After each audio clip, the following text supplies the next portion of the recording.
Good evening, everyone. It's Tom Sidney Bushnell, aka Numbers, here from Sight Club and from the Tom Numbers Show. And I've got Jetson White with us. That's a great radio, great radio graphic there, Juan. I've got Rachel Writeside Blonde, and I've got 107. There's a couple different games going on here. One of the things Trump's doing, he's trolling the shit out of the bad guys. They don't know what to expect next. And there's a certain, cry wolf, cry wolf, cry wolf. So, for example, when he announced he was running and people were expecting all sorts of things beyond just he was running, he even seemed a little bit underwhelming there also. Every game is about gamesmanship. How do you snooker the other guy into believing one thing when you're about to do something else? That's what games are all about, is fooling the other guy into a deception to, think you're going this way and you're going that way.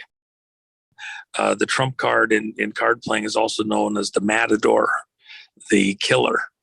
It kills the game. And so Trump is trolling the other side very effectively. And all of these little things, and then it's a valid announcement. He's having fun. He said a superhero. So Trump is playing a game, and this was part of that game. Jetson. Yes. Shalom, Juan. Hey, how you doing?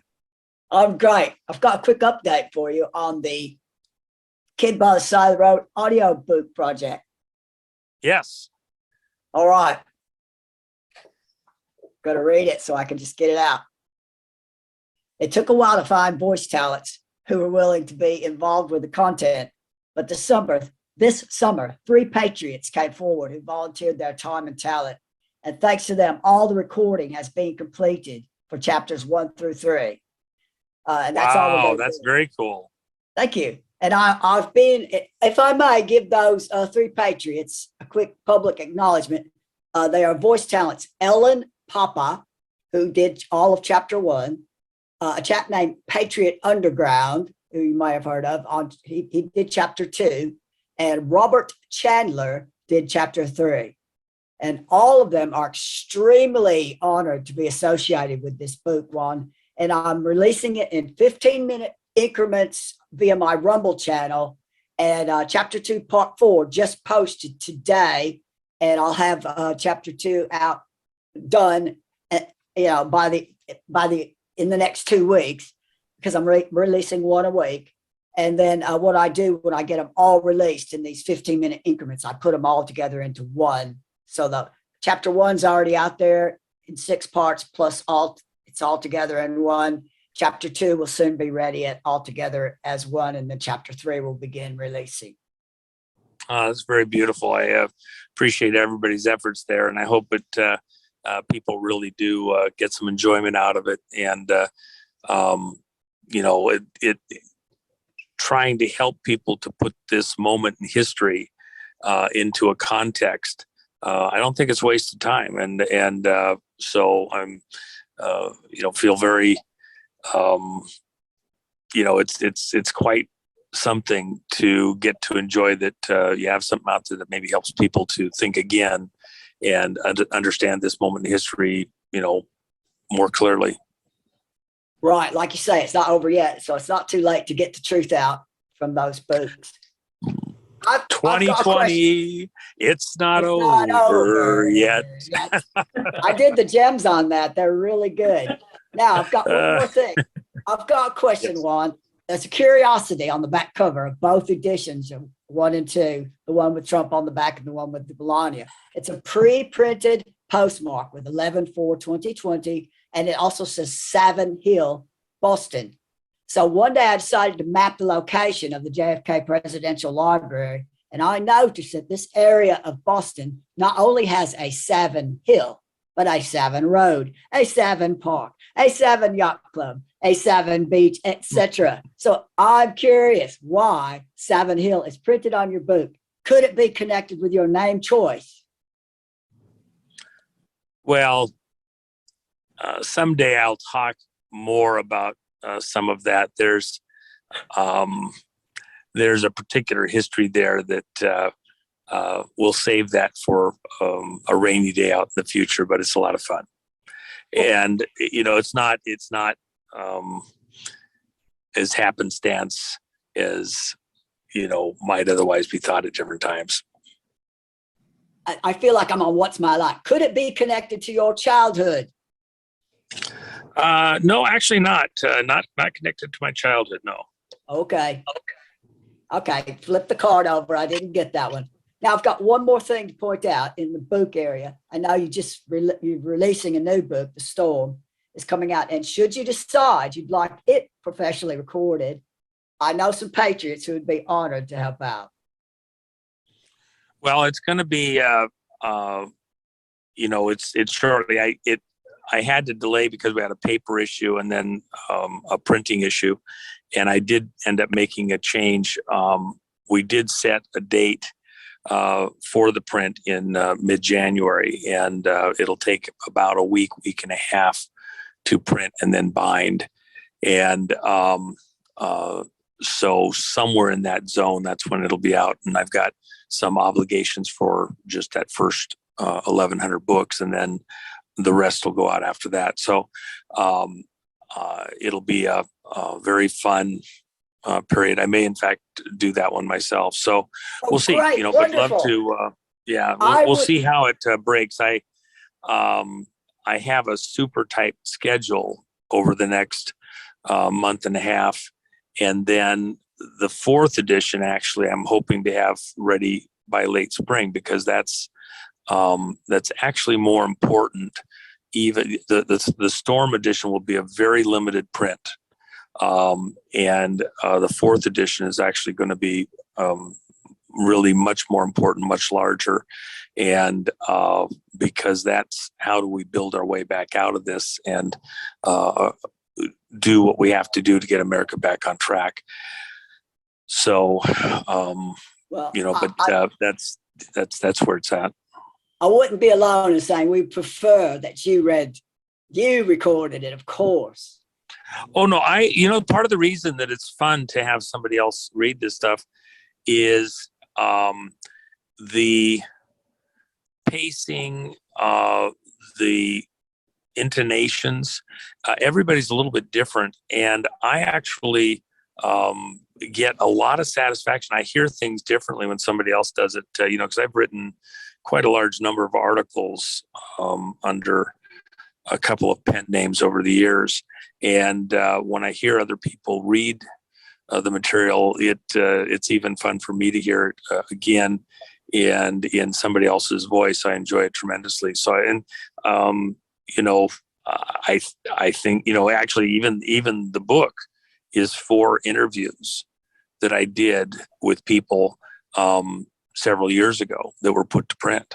So at some level, it is there somewhere in my voice, pretty close to exactly what was printed in the book. So just as a history, so hearing it through other people and with their skills, very fun.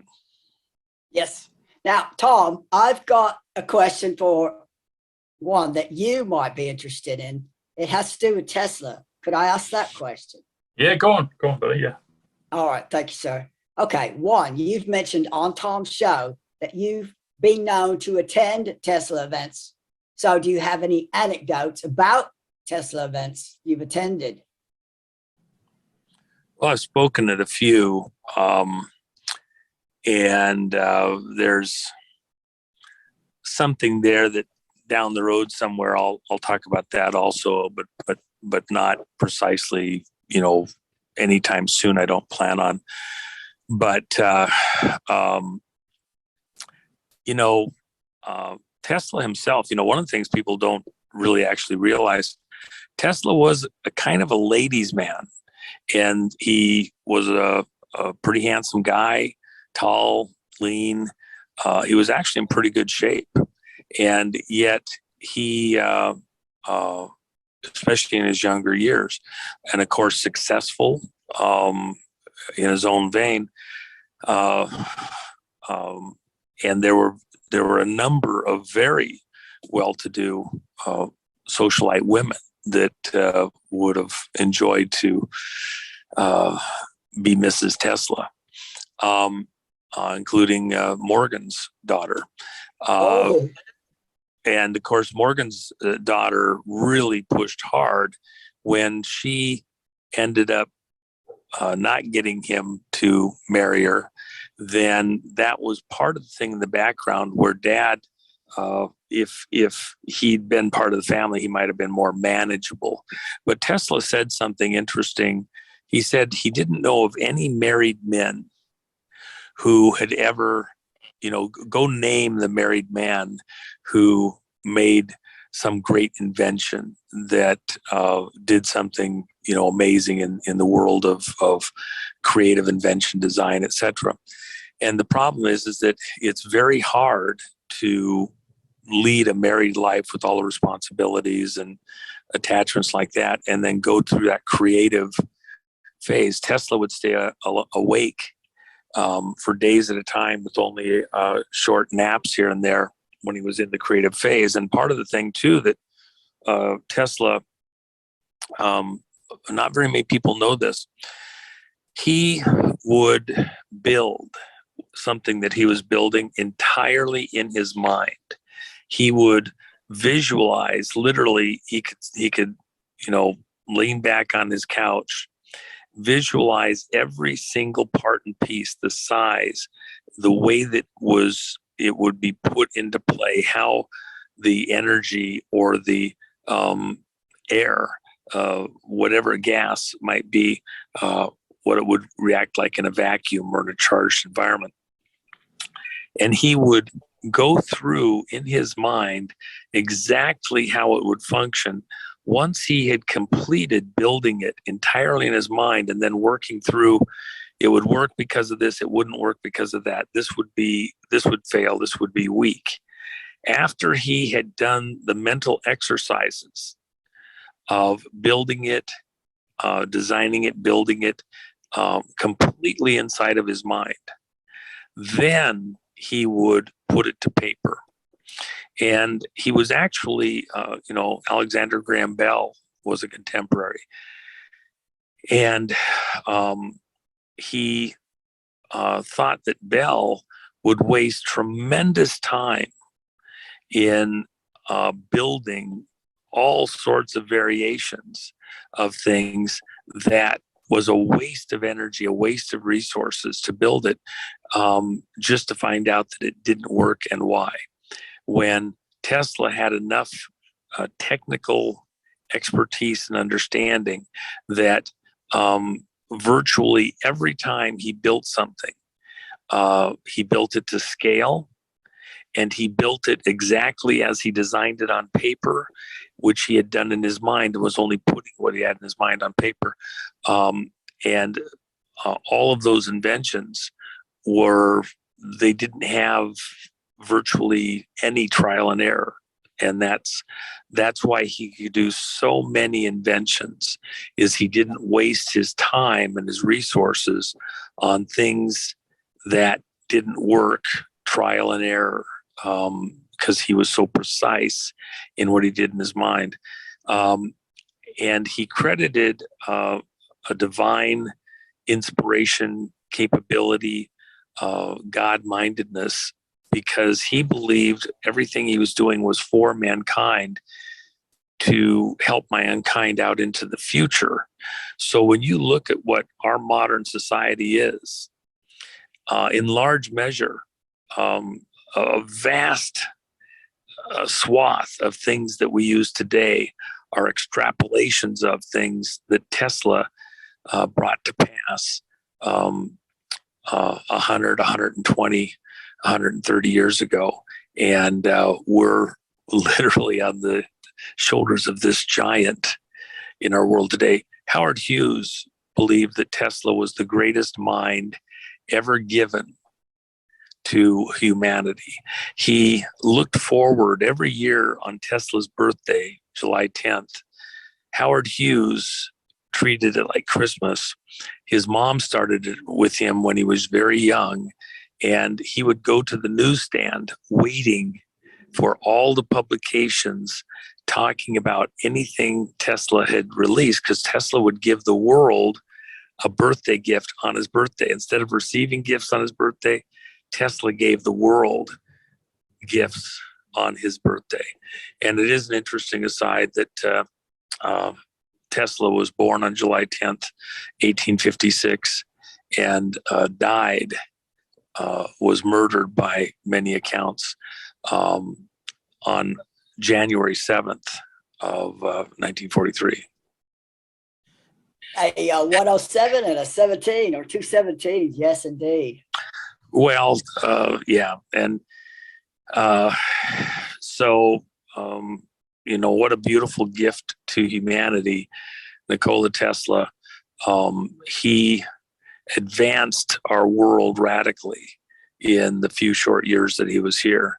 And there's other stuff going to looking at some of the technology that was uncovered around the world, including things from parts of the world most people haven't considered, that he was one of the consultants in understanding and back engineering some of that technology. So some of his understanding of where things were going was based on what was presented to him in uncovered technologies. And that's kind of a silent era of his life from the early 30s until he passed. So it's an amazing story. Yeah, wow. Tom, can I ask him another question? Yeah, go on, Bud. Okay, thank you. All right, well, actually, this is just a thank you. It's not a question. Thank you for introducing me to Curry Blake of the Dominion Life, John G. Lake Ministries.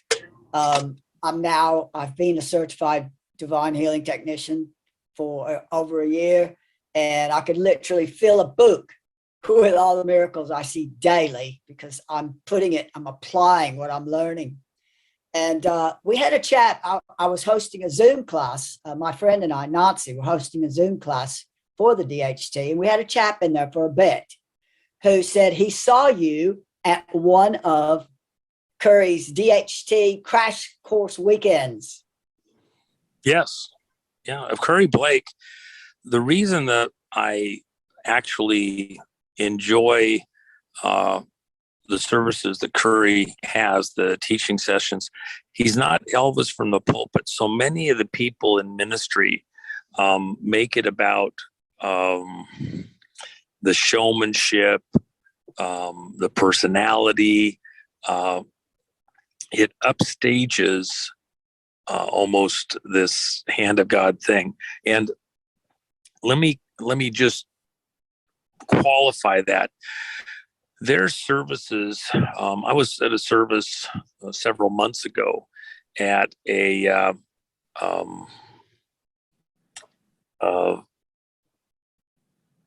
inner city church or whatever. The choir was amazing, and you heard amens all through the whole sermon. You had all sorts of expression amongst the people. In the New Testament, each of the churches had its own flavor. And so there was letters written to each of the churches, even in Revelation, John the Revelator. There was a message from Christ to each of the churches, who each had their own character, style, flavor. One's not wrong over the other, but I enjoyed the very demonstrative style of that inner city church. It was a fun service. I had a great time, and I enjoyed the enthusiasm and the interaction between the pulpit and the people. That was just very refreshing. In fact, there was another church I was out in North Carolina, Lay Valentine's Church, and that, if you ever get a chance to go out to their church, oh my gosh, what an incredible service! What a beautiful way of presenting. Very unique to their church. The people are very colorful. They enjoy to dress for the occasion and come in their Sunday best. And the way that the men of the church and the women of the church interacted separately, and then the children. It was just unique in the country in its style. Curry Blake, you're talking about what to a lot of people are magical things, healing, and I think as soon as you get into a lot of that stuff and demon possession and casting out demons, as soon as you get into a lot of that stuff, the personality of the persons and the power of the people, the minister can upstage what is actually an authority that we all have through the blood of Christ. And so his style is understated enough and detailed on the authorities in Scripture. A small child understanding its authority within their position in Christ has the same authority as the most flamboyant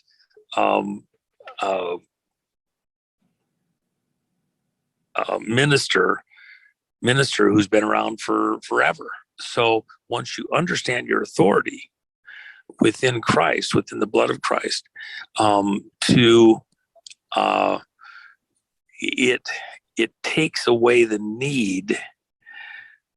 In fact, it discourages this level of flamboyance that distracts or detracts from that authority.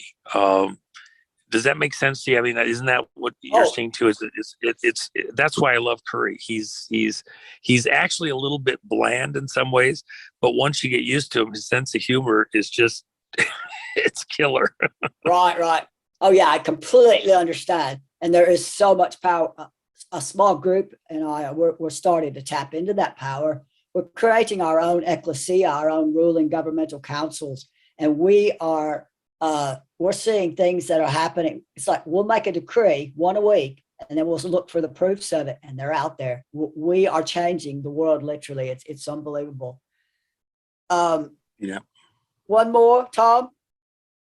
Yeah, go on, Jetson. I don't want to steal your show because I know you've been. No, go on, buddy. Well, and I do have another interview momentarily too, so I have to keep moving. But go ahead, one more question, and I'll. All right. Now we know that you have designed a propulsion system for a space vehicle. Did that vehicle get put into production? No. Okay. All right. I guess I'll stop there. I feel like I'm on What's My Line? Yeah. It's a bit more complex than even that. There's a way of, there's other physics involved and a way of accessing that. And so there's quite a few things, a lot of fun. That's really in my,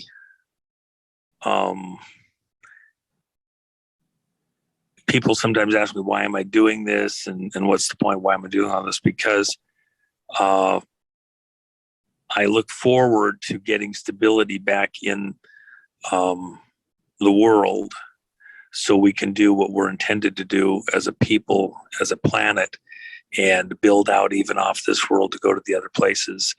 And I look forward to that. And I anticipate getting to be part of that as we bring the world, bring stability back in the world to work in. So that's, I hope that children, young people in this audience, even right now, will get to enjoy this next stage. It's something to look forward to.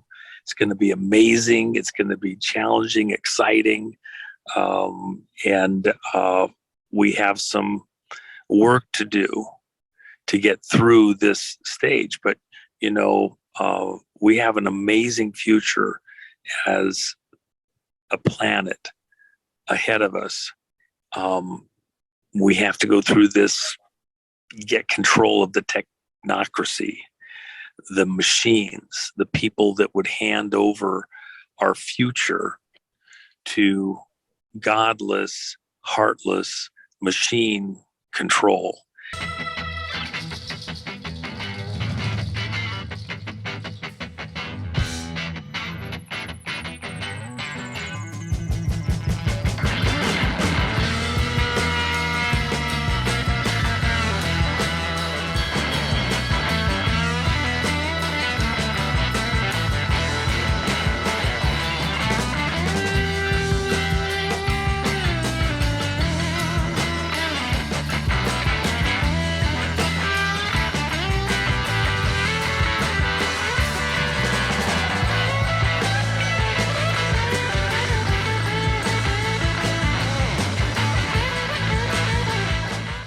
playing is trump card, is Joker card.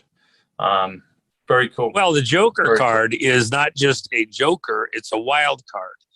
And in this case, it's not a Joker. It's the wild card. The wild card can be any card in the deck that helps you in the game. This Brunson case, and that's really got the potential as a wild card.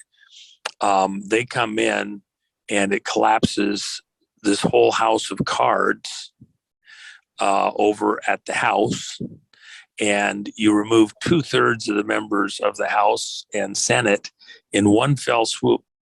So flipping it like this from the court side, the four Brunson brothers as the wild card. Well, what card does a wild card want to be? It wants to be the trump card. This is about getting the other party to play their cards, get them in just the right position where they're still holding a handful of lots of, expensive cards to hold, and then bam, playing your trump card and putting an end to the game. Love y'all. Appreciate everybody. Thanks for a few minutes with you there, Tom, and I've got a blast.